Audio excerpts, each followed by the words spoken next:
Let's take a look at 306.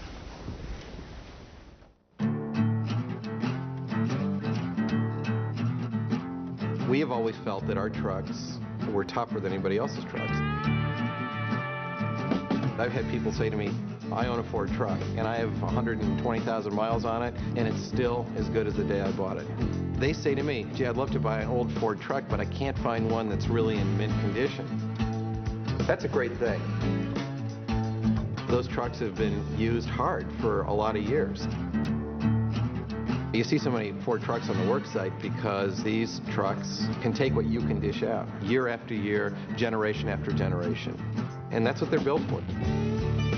Built Ford Tough isn't just a slogan, it's what we deliver.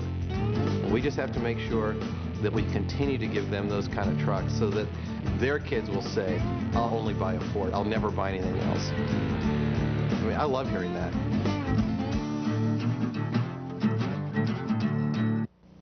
Were those professional drivers in those trucks? I don't know. All right. It was just footage that our agency had. I don't know anything about who was driving or where they shot it. If there are professional drivers in those trucks, wouldn't you try to tell the viewing public in such a manner that they would know they were professional drivers so they'd know not to do the same thing? Shouldn't you, from a safety standpoint? I don't know. I had never considered that before. And yet, after you saw this ad, you had absolutely no idea whether they were ordinary people or stunt drivers, did you? No, I didn't. That wasn't part. The only part I did was just shoot the visual part, and the agency put the rest together. I didn't see the ads until they were ready to go. Let me play that commercial back for you and show you some deceptive advertising. Please play it back. We'll freeze frame it. What? The bottom of the screen. What's the bottom of the screen? What I did was slow your commercial down and point out to you the fact that you had, your advertising company had very subliminally put in professional driver closed course. Did you see it on the second run? I honestly didn't see it. Okay, let's run it back. You know, I pointed out to you again. That's how hard it is to see. Run back 310. Look at the bottom of the screen. See it? Oh, yes, I do.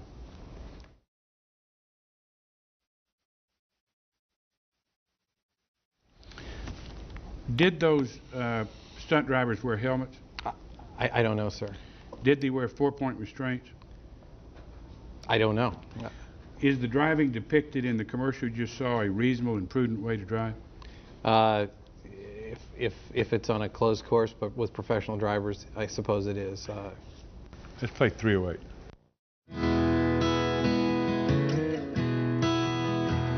My two great-grandfathers, Henry Ford and Harvey Firestone, used to take these camping trips every year with Thomas Edison and whoever the president at the time was. And they called themselves the Vagabonds.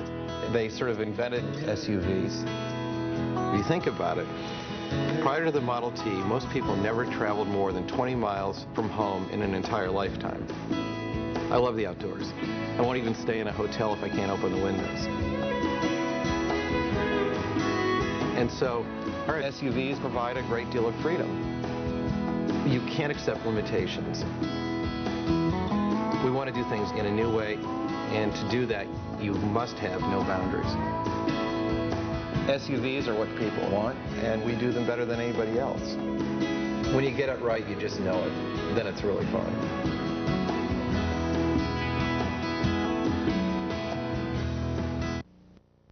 Would it be okay for a teenage boy driving a 2000 Explorer to drive it the way it was shown in your commercial, sir?